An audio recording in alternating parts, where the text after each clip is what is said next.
Welcome to elitesamayal. I am renugatiruvengadam. Friends, நான் இன்றைக்கி இப்போ என்ன பண்ண போகிறேன் உங்களுக்கு அப்படின்னு சொன்னால், சின்ன குழந்தைங்க நம்ம வீட்டில் இருப்பாங்க. அவங்களுக்கு எப்பொழுதும் சளி பிடிக்கிறதுங்கிறது ஜென்ரலாக அடிக்கடி நடக்கிறது தான்.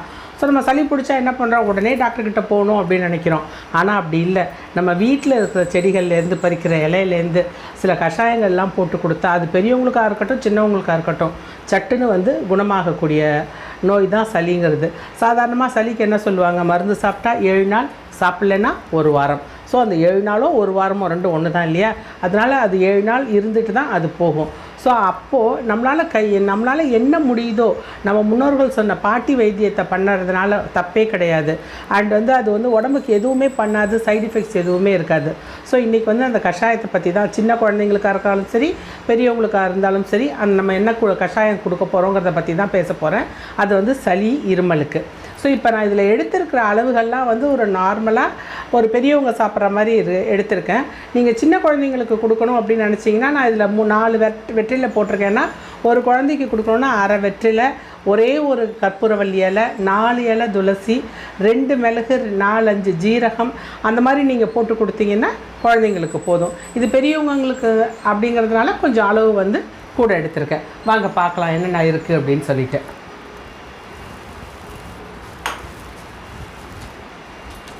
ஸோ இதுக்கு தேவையான பொருட்கள் துளசி, கற்பூரவள்ளி இலை, வெற்றிலை, வேப்பிலை, இஞ்சி, மிளகு, ஜீரகம், இதோடு சேர்த்து பனங்கல்கண்டு. இது நமக்கு தேவையான அளவு தான். ஸோ இப்போ நம்ம சொல்கிறோம் இல்லையா, இந்த துளசி அப்படின்னு சொல்லிட்டு, இந்த துளசியில் இது விட்டமின் சி நிறைய இருக்கக்கூடிய ஒரு செடி இது. ஸோ இந்த விட்டமின் சி பார்த்திங்கன்னா சளிக்கு ரொம்ப நல்லது. நம்ம ஏற்கனவே நான் என்னோடய வீடியோவில் சொல்லியிருந்தேன், விட்டமின் சி நிறைய இருக்குது. எலுமிச்சம்பழம் சாப்பிட்டா எவ்வளோ சளிக்கு இருமலுக்கெல்லாம் நல்லதுன்னு. அதனால தான் இருமலுக்கு எப்பொழுதுமே துளசி இல்லாமல் கஷாயம் போடுறதில்ல. நீங்கள் அந்த காலத்துல எல்லாம் பார்த்தீங்கன்னா, பெருமாள் கோவிலுக்கு போனால் தீர்த்தத்தில் துளசி தான் கொடுப்பாங்க. அது எதனால் அப்படின்னு சொன்னால், துளசி ஒரு கிருமிநாசி, நோய் எதிர்ப்பு சக்தி கொடுக்கறது, சளி பிடிக்காது.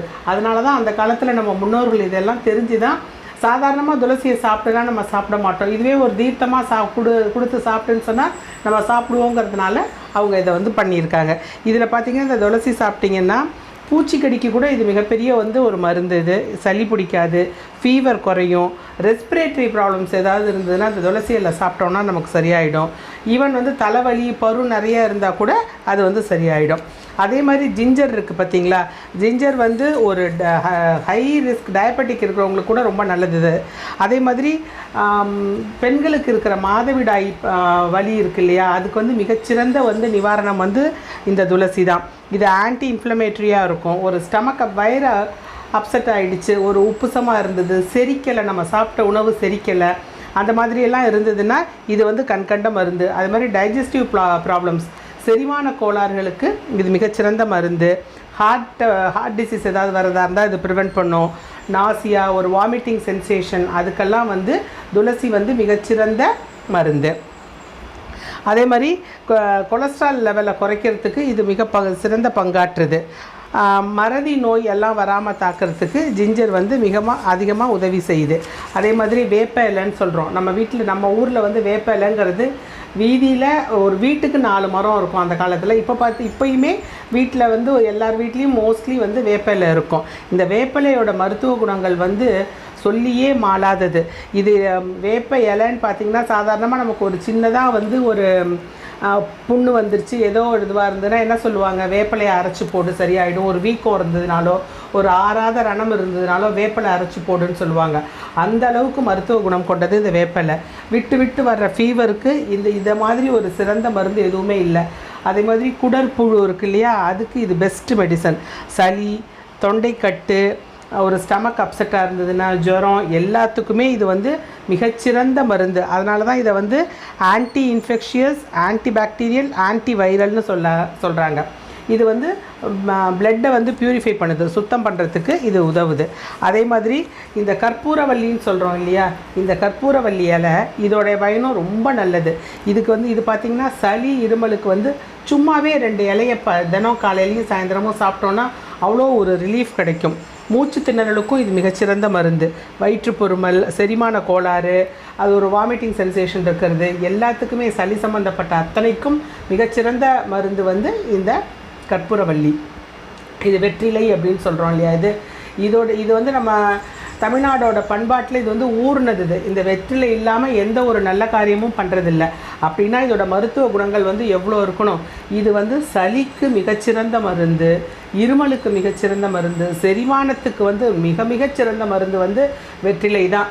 இந்த வெற்றிலை இருக்குது பார்த்திங்களா, இந்த வெற்றிலையில் இந்த 4 ஜீரகம் இவ்வளோ ஜீரகத்தை எடுத்து அந்த வெற்றிலையில் வச்சு 2 கல் உப்பை வச்சு வெறுமனே அப்படியே வெறும் வாயில் மென்று சாப்பிட்டோம்னா எவ்வளோ கஷ்டமாக இருந்தாலும் நமக்கு வந்து செரிமானம் இல்லாமல் இருந்ததுன்னா ஈஸியாக செரிமானமாகும். இது ஆக்சுவலாக எனக்கு தெரியாது. ஒரு தடவை என்னுடைய சிஸ்டர்லாவுடைய மதர்இன்லா வந்து எனக்கு இதை சொன்னாங்க. வயிற்றுக்கோளாறு இருக்குது, செரிக்கலை அப்படின்னு சொல்லும்போது, எதுக்கு கஷ்டப்படுற, வெத்தலையில் 2 ஜீரகத்தை வச்சு உப்பு கல் வச்சு சாப்பிடு, இம்மீடியட்டாக செரிக்கும் அப்படின்னு சொன்னாங்க. உண்மையாகவே வந்து அது அளவற்ற பயன் தந்தது எனக்கு. ஸோ அந்த வெற்றிலைக்கு வந்து சளியை முறிக்கக்கூடிய குணம் இருக்குது, இருமல் வராமல் தடுக்கக்கூடிய குணம் இருக்குது. ஸோ வெற்றிலையும் நம்ம எடுத்திருக்கோம். அதே மாதிரி மிளகு, நான் ஏற்கனவே சொன்னேன் 10 மிளகு இருந்ததுன்னா பகைவன் வீட்டிலும் பசியாறலாம். ஸோ மிளகுக்கு வந்து விஷத்தை முறிக்கக்கூடிய ஒரு தன்மை இருக்குது, அதனால் மிளகு எடுத்திருக்கோம். ஜீரகம் வந்து நம்ம உடலை வந்து குளுமையாக வச்சுக்குது, உடம்பை வந்து சுத்தப்படுத்துது. இது வந்து செரிமான கோளாறுக்கு மிகச்சிறந்த மருந்து வந்து ஜீரகம் தான். இது ஜீரகம் கிடையாது, சீரகம், அகத்தை சீர் செய்யுதுன்னு சொல்கிறோம். அதனால் நம்ம வீட்டில் பார்த்திங்கன்னா சாதாரணமாக ரசத்துக்கு இது இல்லாமல் நம்ம வீட்டில் செய்யவே முடியாது ரசம். ஸோ ரசம் சாப்பிட்டா நம்ம என்ன சொல்கிறோம், ரசம் சாப்பிட்டா செரிக்குது அப்படிங்கிறோம். எதனால் செரிக்குது, ரசத்தோட இன்க்ரீடியன்ட்ஸ் என்ன பார்த்திங்கன்னா மிளகு ஜீரகம் தான் அதில் முதலிடத்தில் வகிக்குது. ஸோ நம்ம சாப்பிட்ற உணவே மருந்தே தான் உணவு நமக்கு. அதே மாதிரி இது பனம் கல்கண்டு. இது வந்து நான் கொஞ்சமாக இப்போ வச்சுருக்கேன். சின்ன குழந்தைங்களுக்கு வந்து கொஞ்சம் ஜாஸ்தி போட்டு கொடுக்கலாம், பெரியவங்களுக்கு கொஞ்சமாக கொடுத்தாங்கன்னா நம்ம கொடுத்தோன்னா போதும். இதுவும் தொண்டை வலிக்கு மிகச்சிறந்த மருந்து. தொண்டை வலி, சளி, இருமல் எல்லாத்துக்கும். வறட்டு இருமல் இருந்ததுன்னு வச்சுக்கோங்களேன், நீங்கள் இதெல்லாம் பண்ணுறதுக்கு டைம் ஆகிடும். இந்த கஷாயம்லாம் பண்ணுறதுக்கு 2 பனங்கள் கண்டு எடுத்து வெறும் வாயில் போட்டுட்டிங்கன்னு வச்சுக்கோங்களேன், அந்த வறட்டு இருமல் வந்து உடனே குறைஞ்சிடும். ஸோ அந்தளவுக்கு மருத்துவம் குணமுடையது இந்த பனங்கள் கண்டு. இது எல்லாத்தையும் போட்டு தான் இப்போ நம்ம அந்த கஷாயம் பண்ண போகிறோம். வாங்க அது எப்படி செய்யலாம்னு நான் உங்களுக்கு காமிக்கிறேன். ஸோ இப்போ இதில் 2 டம்ளர் அளவுக்கு தண்ணி நம்ம விட்டுக்கணும். இந்த 2 டம்ளர் தண்ணி 1 டம்ளராக குறைஞ்சி வர அளவுக்கு நம்ம வெயிட் பண்ணணும். ஸோ 2 வெற்றிலை,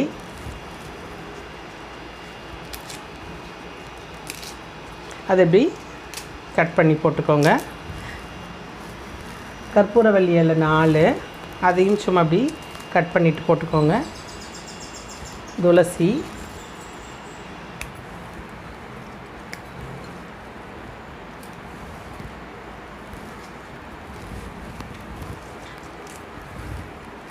வேப்பிலை வந்து நிறைய போட்டால் கசக்கும், அதனால் 2 வேப்பிலை போட்டுக்கலாம். இஞ்சி, மிளகு, ஜீரகம் வந்து சின்ன குழந்தைங்க சாப்பிட்றதா இருந்தால் அதை நச்சிட்டு போட வேண்டாம், தூள் பண்ணிவிட்டு போட்டால் கொஞ்சம் காரம் ஜாஸ்தியாக இருக்கும். அதனால் அப்படியே மிளகு ஜீரகத்தை போட்டுக்கலாம். இல்லைனா லேசாக ஒரு தட்டிட்டு கூட போடலாம். இதை கடைசியாக போட்டுக்கலாம். இப்போது நம்ம இதை வந்து அடுப்பில் வைக்கணும். இது வந்து இந்த 2 டம்ளர் தண்ணி 1 டம்ளராக வத்துற வரைக்கும் இது வந்து நல்லா கொதிக்கணும். நம்ம வெயிட் பண்ணலாம்.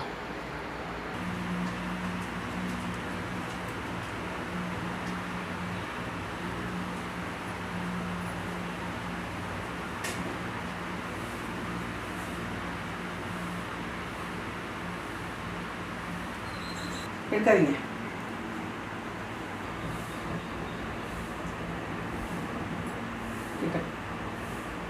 இப்போது இந்த கஷாயம் வந்து 2 டம்ளர் வச்சது 1 டம்ளர் ஆகிடுச்சு. ஸோ இது இப்போ நம்ம அடுப்பு அணைச்சிட்றோம். அணைச்சிட்டு